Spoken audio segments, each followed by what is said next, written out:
నమస్కారం, సుఖీభావ్కు స్వాగతం. ఈరోజు సుఖీభావ్లో వేసవిలో అతిసార ఎందుకు ప్రాణాంతకం, మధుమేహ పుండ్లకు గులాబీ లేపనం, ముదురు రంగు చాక్లెట్లు ఆరోగ్యానికి ఎంతో మేలు, మతిమరుపును తగ్గించే ఆసనాలివే. ఇంకా హెల్త్ టిప్. వేసవిలో ఎండలే కాదు, కొన్ని రకాల జబ్బులు కూడా మనల్ని భయపెడుతుంటాయి. వాంతులు, విరేచనాలతో మనిషిని మృత్యుముఖానికి తీసుకువెళ్లే అతిసార వ్యాధి అలాంటిదే. వేసవిలో మామూలుగానే నీటి ఎద్దడి తీవ్రంగా ఉంటుంది. ఇలాంటి పరిస్థితుల్లో ఉన్న కొద్దిపాటి నీటి వనరులు కూడా పశుపక్షాదులు జనసమ్మర్దంతో కలుషితమైపోతుంటాయి. ఇలాంటప్పుడు కలుషిత నీటి మూలంగా అతిసార ప్రబలుతూ ప్రజారోగ్యానికి పెను విపత్తులా పరిణమిస్తుంటుంది. ఈ నేపథ్యంలో అతిసారకు ఎలా అడ్డుకట్ట వేయాలో, సురక్షిత తాగునీటి కోసం ఎలాంటి జాగ్రత్తలు తీసుకోవాలో ఇప్పుడు తెలుసుకుందాం.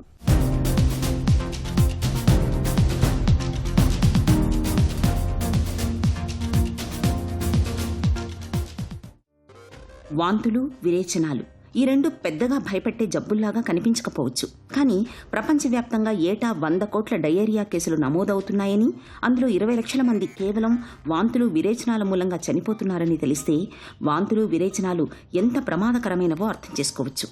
వాంతులు, విరేచనాలు కలగలిసిన జబ్బుని డాక్టర్లు అతిసార వ్యాధి అని కూడా పిలుస్తారు. కలుషిత వ్యర్థాలు, పారిశుద్ధ్యలేమి మూలంగా సాల్మొనెల్లా టైపీ, విబ్రియో కలరా, ఇకోలై, హెపటైటిస్ వంటి వ్యాధికారకాలు తాగునీటిలోకి చేరిపోవడం, ఆ కలుషిత నీటిని తాగడం మూలంగా అతిసార వంటి ప్రాణాంతక విపత్తులు వచ్చి పడుతున్నాయి. ప్రస్తుతము సమ్మర్ సీజన్లో ఉన్నాం. సమ్మర్ కారణంగా ఈ అతిసార వ్యాధి అనేది చాలా ఎక్కువగా అనిపిస్తుంది. డయేరియా, అది కూడా ఎక్స్ట్రీమ్స్ ఆఫ్ ఏజ్లో లయబిలిటీ ఎక్కువ ఉంటుంది, ప్రివలెన్స్ ఎక్కువగా ఉంటుంది.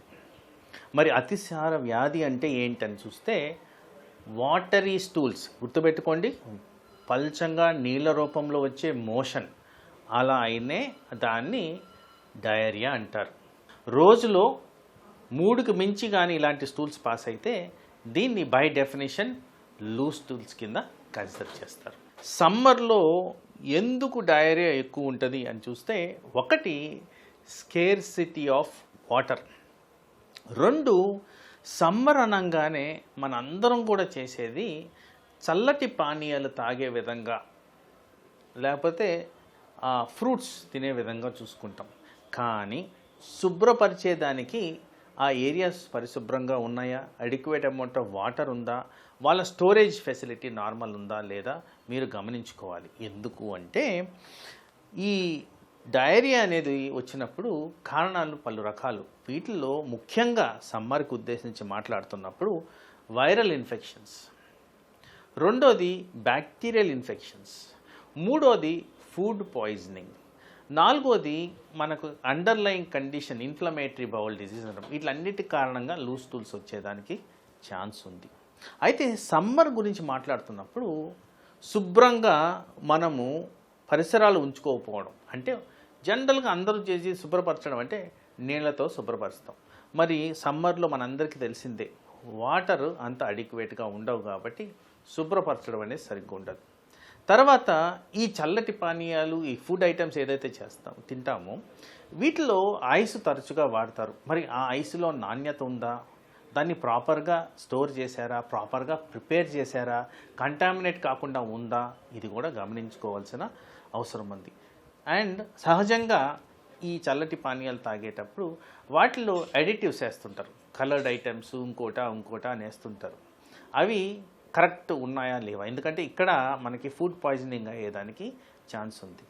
తర్వాత 4వది మోస్ట్ ఇంపార్టెంట్, సమ్మర్లో వేడిగా ఉన్నప్పుడు ఈ క్రిములు ఏవైతే ఉంటాయో, వైరస్ కావచ్చు, బ్యాక్టీరియల్ కావచ్చు, మనందరికీ తెలిసిన అంశమే, టెంపరేచర్ ఎక్కువగా ఉన్న చోట ఈ క్రిములు అనేవి ఎక్కువగా పెరుగుతాయి, ఇన్ఫెక్షన్స్కి దారితీస్తాయి. ఈ బ్యాక్టీరియల్ ఇన్ఫెక్షన్స్ ఈజీగా రావడానికి కారణం పర్టికులర్గా స్టోరేజ్ ఉన్న ఫుడ్స్లో ఇది అధికంగా వస్తుందని మనం గ్రహించాలి. అలా వచ్చిన ఐటమ్స్ మనం తిన్నప్పుడు డెఫినెట్గా అది మనకి లూజ్ స్టూల్స్కి దారితీస్తుంది. ఈ అతిసార వ్యాధి వచ్చినప్పుడు మనందరం గ్రహించాల్సింది, జనరల్గా మనం గుర్తుపెట్టుకోవాల్సింది కూడా, బయట ఎక్కడో తినొచ్చుంటాం, రాగానే కాస్త కడుపులో ఉబ్బరంగా అనిపించడం, కంఫర్టబుల్గా లేకపోవడం, కాస్త అటు ఇటు తిరగాల్సిన అవసరం ఉండడం, నార్మల్ టైంకి ఫుడ్ తినలేకపోవడం, వామిటింగ్ సెన్సేషన్ ఎక్కువగా ఫీల్ అవ్వడం, కొన్నిసార్లు వాంతులే అవ్వడం, గ్యాస్ ట్రబుల్ లాగా బేవరింపులు రావడం, ఆ బేవరింపులు కాస్త ఫౌల్ స్మెల్లింగ్ అంటే స్మెల్ సరిగ్గా ఉండకపోవడం, అలాగే పొట్ట నొప్పి వచ్చి వెంటనే మోషన్ పోవాల్సిన అవసరం రావడం, మోషన్ పోయొచ్చిన తర్వాత నీరసపడడం, మజిల్ క్రాంప్స్ రావడం, జ్వరంగా ఉండడం, రోజువారీ చర్యలు చేయలేకపోవడం, ఇలాంటివన్నీ కూడా అతిసార వ్యాధి లక్షణాలు. వేసవిలో తీవ్రమైన నీటి ఎద్దడి మూలంగా ఉన్న కొద్దిపాటి నీటి వనరులు కూడా బాగా కలుషితమైపోతుంటాయి. దీంతో మిగతా సీజన్లతో పోలిస్తే వేసవి కాలంలో ఈ అతిసార వ్యాధి బాగా ప్రబలుతూ ప్రజారోగ్యానికి ప్రాణాంతకంగా పరిణమిస్తుంటుంది. అతిసార బారిన పడ్డప్పుడు నీళ్ల విరేచనాలు ఒక పట్టాన తగ్గవు. ఫలితంగా శరీరంలోని నీరు, లవణాలు బాగా తగ్గిపోతాయి. మనిషి వేగంగా నీరసించిపోతుంటాడు. ఇలాంటప్పుడు ఒంట్లో ద్రవ నష్టాన్ని నివారించేందుకు వీలైనంత త్వరగా ఉపశమన చర్యలు చేపట్టాలి. గ్లూకోజ్ నీళ్లు, పండ్ల రసాలు, ఉప్పు కలిపిన మజ్జిగను, కొబ్బరి నీళ్లను తరచూ తాగిస్తుండాలి. గ్లాసుడి నీళ్లలో చిటికెడు ఉప్పు, కొద్దిగా పంచదార కలిపిన ద్రావణాన్ని తాగించడం మరీ మంచిది. ఇక పరిస్థితి మరీ విషమంగా ఉన్నప్పుడు సాధ్యమైనంత త్వరగా ఆసుపత్రికి తీసుకువెళ్లాలి. అతిసార వ్యాధి అని మనం గ్రహించగానే first and foremost liquid intake పెంచుకోవాలి. జనరల్ రికమెండేషన్ వాటర్ ఇంటేక్ తీసుకోవడం ముఖ్యం. తర్వాత అసలు దీనికి ప్రథమ కారణం మనం బయట ఫుడ్ తిన్నందుకు వస్తుందని గ్రహించాలి. సో బయట ఫుడ్ని అవాయిడ్ చేస్తూ ఇంట్లోనే నివారణ చర్యలు అనేవి స్టార్ట్ చేయాలి. జనరల్గా మనం ఇంట్లో తయారు చేసుకునే వస్తువుల్లో గంజి, సాబుదానా వాటర్, బార్లీ వాటర్, పప్పు మీద నీళ్లు, మజ్జిగ, కొబ్బరి నీళ్లు, వీలైన చోట to an extent sugar cane juice కూడా తీసుకోవచ్చు. అది కూడా శుభ్రమైన పరిస్థితుల్లోంచి. ఇలాంటివి తీసుకున్నప్పుడు జనరల్గా హైడ్రేషన్ అనేది పెరుగుద్ది, ఎలక్ట్రోలైట్ లెవెల్స్ అనేవి ఇంప్రూవ్ అవుతాయి. తర్వాత మనందరికీ అవైలబుల్ ఉన్న పౌడర్ ఎలక్ట్రాల్ పౌడర్. మరీ ఎక్కువగా తీవ్రత ఉన్నప్పుడు ఎలక్ట్రాల్ పౌడర్ ఒక గ్లాస్ వాటర్లో కలుపుకొని తీసుకోవడం వల్ల చాలా బెనిఫిషియల్ ఎఫెక్ట్స్ అయితే ఉంటాయి. తర్వాత ముఖ్యంగా మనకి వాంతులు, విరోచనాలు అవుతున్న చోట మన అందరం చేయాల్సిందంటే ఈజీగా జీర్ణమయ్యే వస్తువులు వాడుకోవాలి. ఈజీగా జీర్ణమయ్యే వస్తువులు మనందరికీ తెలిసినట్టు కిచిడి, ఇడ్లీ ఇలాంటివి తిన్నప్పుడు మీకు ఎక్కువగా విరోచనాలు కావు, ఎక్కువగా వామిటింగ్స్ కూడా కావు. ఆ విధంగా మనము న్యాచురల్ పద్ధతుల్లోనే ఈ డయేరియల్ ఎపిసోడ్స్ని నివారించుకోవచ్చు. మరి ఇది తీవ్రమైనప్పుడు, తీవ్రం అవడం అంటే ఇన్ని నివారణ చర్యలు తీసుకున్నా కానీ మన కండిషన్ ఇంకా డిట్యూరేషన్గా వెళ్తూ చేత కాకపోవడం, సరిగ్గా కాన్షియస్ లెవెల్స్ మెయింటైన్ కాకపోవడం, యూరిన్ సరిగ్గా రాకపోవడం, బ్లడ్ ప్రెషర్ తగ్గే విధంగా పనిచేయడం, అంటే మనందరి చేతులు కాళ్ళు అన్నీ చల్లబడిపోతుంటాయి. మనందరికీ తెలిసిన విషయం, బీపీ డౌన్ అయితే అలా జరుగుద్ది. మరి అలాంటివి జరిగినప్పుడు మీరు వెంటనే హాస్పిటల్ అటెండ్ అవ్వాల్సిన అవసరం అయితే కంపల్సరీ గ్రహించాలి. అది కూడా కాకుండా ఒకవేళ ఇలాగే loose motions more than 3 times for more than 7 days కానీ అట్లాగే కంటిన్యూ అవుతున్నా కానీ మీరు ఇంట్లో కూర్చోవద్దు. తీవ్రత పెరిగినా కానీ, డ్యూరేషన్ పెరిగినా కానీ కంపల్సరీ ఆసుపత్రిని మనము విజిట్ చేయాలి. అక్కడ required amount of investigations and treatment కూడా తీసుకోవాల్సిన అవసరం అయితే ఉంటుంది. అతిసార వ్యాధిని నివారించుకోవడానికి సామాజికంగా, వ్యక్తిగతంగా పరిశుభ్రతను పాటించడం ఒక్కటే మన ముందున్న పరిష్కారం. కాచి చల్లార్చిన సురక్షితమైన తాగునీటిని మాత్రమే తాగాలి. తాగునీటిలో క్లోరిన్ బిళ్లను వేసి అరగంట తర్వాత తాగడం మరీ మంచిది. ఆహార పదార్థాలపై తప్పనిసరిగా మూతల్ని ఉంచాలి. మల విసర్జనకు వెళ్లి వచ్చిన తర్వాత చేతుల్ని శుభ్రంగా కడుక్కోవడాన్ని ఒక అలవాటుగా మార్చుకోవాలి. బజార్లలో దొరికే పళ్ల రసాలు, చెరకు రసాల్ని తాగకపోవడమే మంచిది. ఇలా అన్ని రకాలుగా తగిన జాగ్రత్తలు తీసుకోవడం ద్వారా అతిసార వ్యాధిని చాలా వరకు నివారించుకోవచ్చు. హెల్త్ న్యూస్ మీకోసం.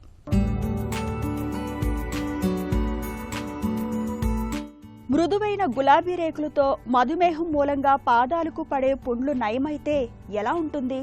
ఇది ఊహ కాదు, నిజంగానే సాధ్యమని శివనాడార్ యూనివర్సిటీ, ఐఐటి భిలాయ్కు చెందిన పరిశోధకులు నిరూపించారు. గులాబీ రేకుల నుంచి సంగ్రహించిన అతి సూక్ష్మమైన ముక్కలు, యూరియా, సిట్రిక్ ఆమ్లం వంటి సాధారణ పదార్థాల నుంచి తీసిన కర్బన రేణువుల సమ్మేళనంతో వినూత్న ద్రవ జిగురును తయారు చేశారు.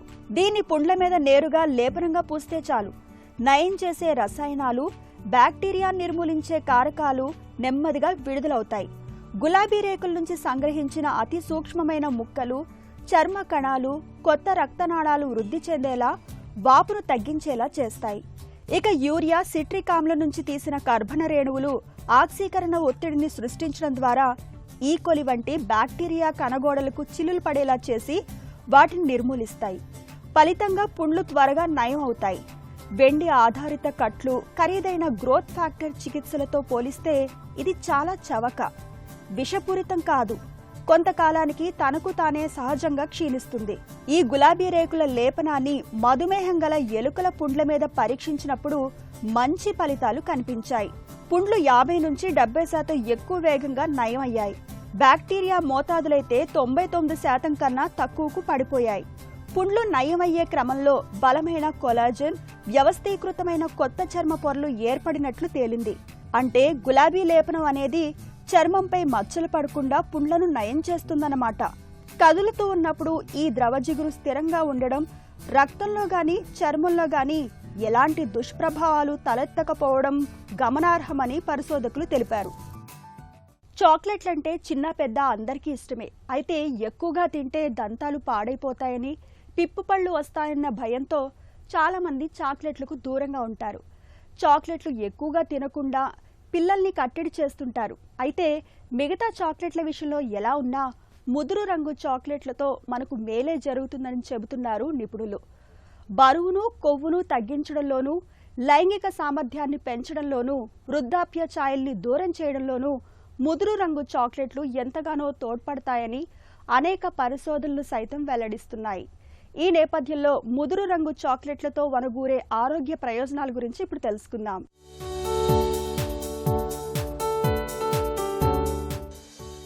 చాక్లెట్లు తింటే దంతాలు పుచ్చిపోతాయి, ఆరోగ్యం పాడవుతుందనే నమ్మకం మనలో చాలా మందిలో కనిపిస్తుంది. ఈ నమ్మకం కొంతవరకు నిజమే. అయితే చాక్లెట్లలో మనకు మేలు చేసేవి, మన ఆరోగ్యానికి తోడ్పడేవి కూడా ఉన్నాయని మనం గుర్తుంచుకోవాలి. ముఖ్యంగా బాగా ముదురు రంగులో ఉండే చాక్లెట్లతో మనకు ఎన్నో రకాల ఆరోగ్య ప్రయోజనాలున్నట్లు అనేక అధ్యయనాలు చెబుతున్నాయి. డార్క్ చాక్లెట్లలో పాలీఫినాల్ అనే పదార్థంతో పాటు అధిక స్థాయిలో కోకోవా సాలిడ్స్ అనే రసాయనాలు ఉంటాయి. ఇవి మన రక్తంలోని కొలెస్ట్రాల్ స్థాయిల్ని తగ్గించడంలో బాగా తోడ్పడతాయి. అంతేకాదు, ముదురు రంగులోని చాక్లెట్లు గుండె ఆరోగ్యానికి కూడా ఎంతో మేలు చేస్తాయి. ముఖ్యంగా ఇప్పటికే షుగర్ జబ్బు ఉన్న వాళ్ళకి భవిష్యత్తులో గుండె జబ్బులు, గుండెపోటు ముప్పును చాలా వరకు నివారిస్తాయి. ముదురు రంగు చాక్లెట్లలో యాంటీ ఆక్సిడెంట్ పోషకాలు సమృద్ధిగా ఉంటాయి. రాత్రిపూట పడుకోబోయే ముందు ఒక చాక్లెట్ను చప్పరించడాన్ని అలవాటు చేసుకుంటే చాలు, వృద్ధాప్య ఛాయలు అంత త్వరగా దరిచేరవు. శరీరంలో ఫ్రీ రాడికల్ కణాల శాతం బాగా తగ్గుతుంది. దీంతో చర్మమంతా కాంతివంతంగా, నిత్య నూతనంగా ఉంటుంది. బరువును తగ్గించడంలో కూడా డార్క్ చాక్లెట్లు బాగా తోడ్పడతాయి. తరచూ డార్క్ చాక్లెట్లు తినే వాళ్లలో మెదడు బాగా చురుకుగా పనిచేస్తుంది. మెదడు చురుగ్గా ఉండటంతో భావోద్వేగాలు కూడా చక్కగా ఉంటాయి. కోపతాపాలు, ఒత్తిళ్లు, ఆందోళనలు తగ్గి మనసంతా ప్రశాంతంగా ఉంటుంది. ముదురు రంగు చాక్లెట్లు తినే వాళ్లలో ఒంట్లో రక్త ప్రసరణ వ్యవస్థ కూడా చక్కగా ఉంటుంది. దీంతో రక్తపోటు సమస్య కూడా చక్కగా అదుపులో ఉంటుంది. ముఖ్యంగా డార్క్ చాక్లెట్లు పెయిన్ కిల్లర్లుగా కూడా పనిచేస్తున్నట్లు పరిశోధనలు వెల్లడిస్తున్నాయి. తీవ్రమైన నొప్పి, బాధలతో సతమతమయ్యే వాళ్ళకి డార్క్ చాక్లెట్లను ఇచ్చినప్పుడు వారిలో నొప్పి తీవ్రత బాగా తగ్గుతున్నట్లు గమనించామని పరిశోధకులు చెబుతున్నారు. ఇక లైంగిక వాంఛని పెంచడంలో కూడా డార్క్ చాక్లెట్లు బాగా ఉపయోగపడుతున్నట్లు నిపుణులు చెబుతున్నారు. అయితే అతి సర్వత్రా వ్యర్థయే తన సూక్తిని మనం డార్క్ చాక్లెట్ల విషయంలోనూ గుర్తుంచుకోవాలి. ప్రయోజనాలు ఉన్నాయని ముదురు రంగు చాక్లెట్లను అతిగా తినడం అంత మంచిది కాదు. మతిమరుపును మన పాలిట ఒక వరంగా చెబుతారు ఒక కవి. నిజమే, మరుపు అనేది లేకపోతే జ్ఞాపకాల దొంతర్లలో జీవితమే దుర్భరంగా మారిపోయేది. అయితే మనలో కొంతమందిలో మతిమరుపు అనేది చాలా తీవ్రంగా ఉంటుంది. ఎంతగా అంటే కళ్ళజోడు ఎక్కడ పెట్టామో ఎంతకీ గుర్తుకురాదు. ఇంటి తాళాల కోసం రోజు వెతుక్కోవాల్సి వస్తుంటుంది. మందులు వేసుకున్నామా లేదా అన్న సందేహం పట్టి పీడిస్తూ ఉంటుంది. విద్యార్థులకైతే చదివింది ఏది గుర్తుకు ఉండదు. ఇలాంటి మతిమరుపు సమస్యలకు యోగా ఒక చక్కటి పరిష్కారంగా చెబుతారు నిపుణులు. మతిమరుపును తగ్గించి జ్ఞాపక శక్తిని పెంచే యోగాసనాలు, వాటి సాధనలో మెలకువల గురించి ఇప్పుడు తెలుసుకుందాం.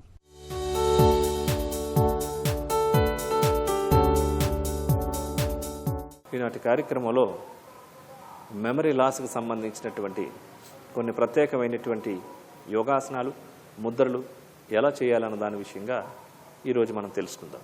ప్రస్తుత కాలంలో చాలా చిన్న వయసులోనే మానసిక ఒత్తిళ్లు పెరిగి మైండ్ కన్ఫ్యూజ్కి గురై స్ట్రెస్ లెవెల్స్, యాంగ్జైటీస్ ఇవన్నీ పెరగడం ద్వారా మెమరీ లాస్ అయిపోతూ ఉన్నది. ముఖ్యంగా ఈ టెక్నాలజీకి బాగా అలవాటు పడిపోవడం, స్మార్ట్ ఫోన్లకి ఎక్కువగా అలవాటు పడిపోవడం ద్వారా బ్రెయిన్ కెపాసిటీ తగ్గిపోతూ ఉన్నది. తద్వారా మెమరీ లాస్ అవుతున్నది.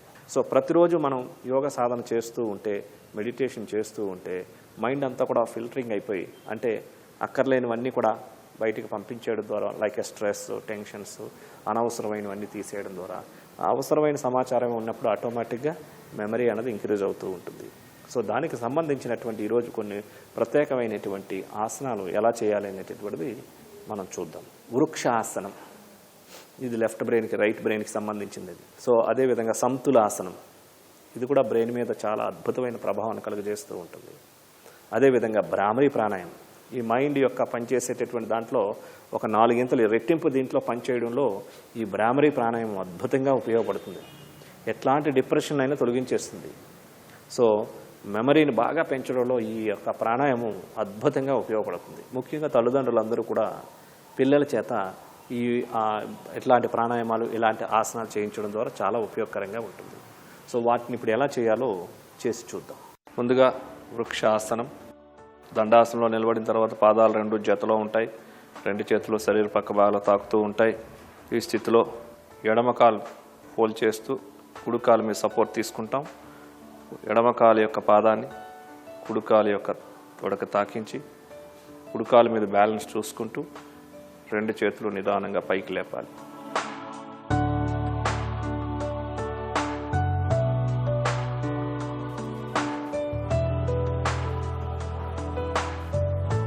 ఇప్పుడు 2 చేతులు నిదానంగా రిలీజ్ చేసి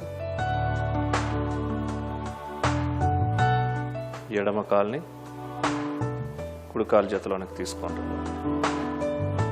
ఇప్పుడు కుడి కాలు మీద, మొత్తం ఎడం కాలు మీద బేస్ చేసుకొని శరీరం అంతటిని కుడి కాలును ఫోల్డ్ చేసి కుడి కాలు యొక్క అరికాలని ఎడమ కాలు యొక్క తొడక తాకించి ఉంచాలి. 2 చేతులు నిదానంగా పైకి రేట్ చేసి ఆసన స్థితిలో ఉండాలి.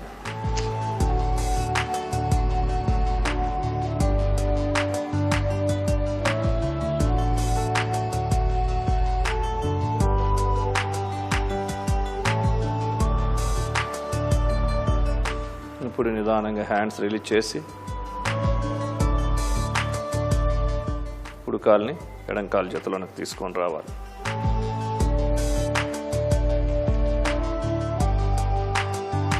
ఇప్పుడు సంతులాసనం, ఎడమ కాలును ఫోల్డ్ చేసి ఎడమ చేతితో ఎడమ కాలు యొక్క పాదాన్ని పట్టుకోవాలి.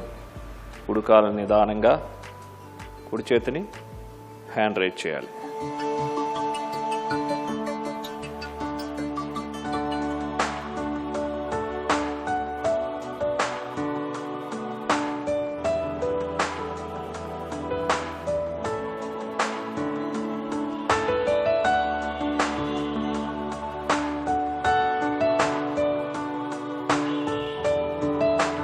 స్లోగా కుడి చేతిని రిలీజ్ చేసి ఎడం చేతితో ఎడం కాలుని రిలీజ్ చేయాలి.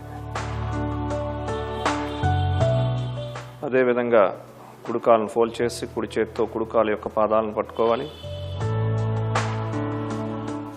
ఎడం కాలు మీద బ్యాలెన్స్ చేసుకుంటూ ఎడమ చేతిని పూర్తిగా పైకి రేజ్ చేయాలి.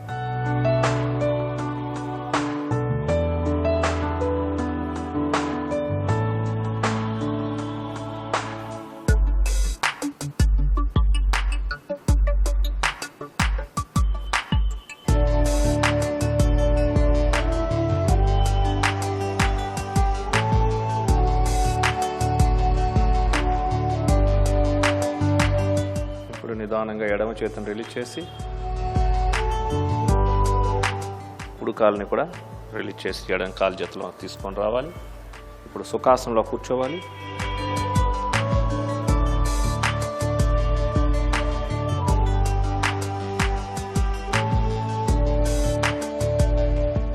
భ్రామరీ ప్రాణాయామం చేద్దాం.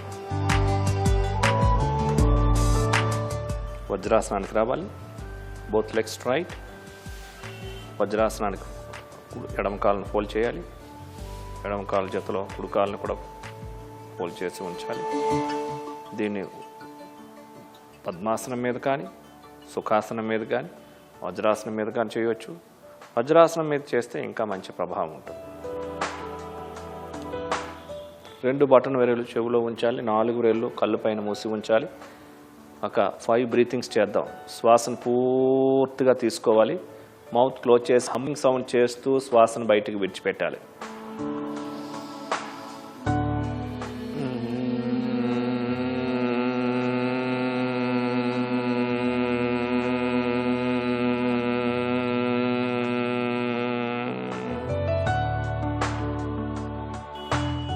Breath in fully. Ready, start.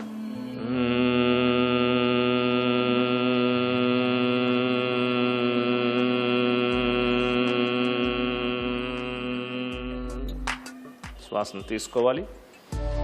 Ready, start. Breathe out.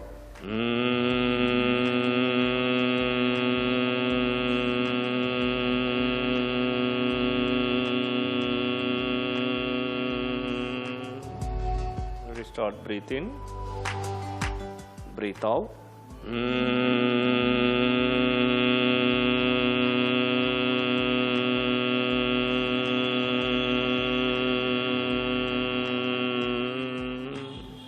Ready, start. Breathe in. Breathe out.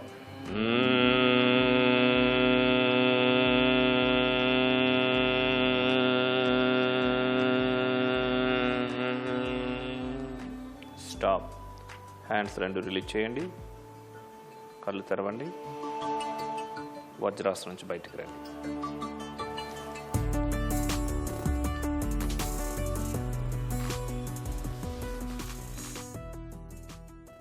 చూశారు కదండి, సమతులాసనం. ఒక్కొక్క కాలుతో చక్కగా 5 సార్లు చొప్పున ప్రాక్టీస్ చేసినట్లయితే చాలా మంచి బ్యాలెన్సింగ్ మెమరీ బాగా పెరుగుతూ ఉంటుంది. అలాగే సమతులాసనం, ఇది కూడా ఒక్కొక్క కాలుతో 5 లేక 6-7 సార్లు సాధన చేసినట్లయితే బ్రెయిన్ చాలా షార్ప్ అవుతుంది. అదేవిధంగా ఈ భ్రామరి 10 to 20 టైమ్స్ కనుక ఈ భ్రామరి చేసినట్లయితే మరి ఇది ఎట్లాంటి డిప్రెషన్స్ అయినా తీసేస్తుంది. మతిమరుపును తగ్గించి జ్ఞాపక శక్తిని పెంచే యోగాసనాలు, వాటి సాధనలో మెలకువల గురించి తెలుసుకున్నాం కదా. ఇక ఈ రోజు కార్యక్రమాన్ని ముగించే ముందు చిన్న చిట్కా మీకోసం. వేసవి కాలంలో రాత్రిపూట చన్నీళ్లతో స్నానం చేయండి. అందులో 2 చుక్కల లావెండర్ నూనెని వేసుకుని చేస్తే మరీ మంచిది. ఆ సువాసన అలసిన తనువుకు, మనసుకు ఆహ్లాదాన్ని ఇస్తుంది.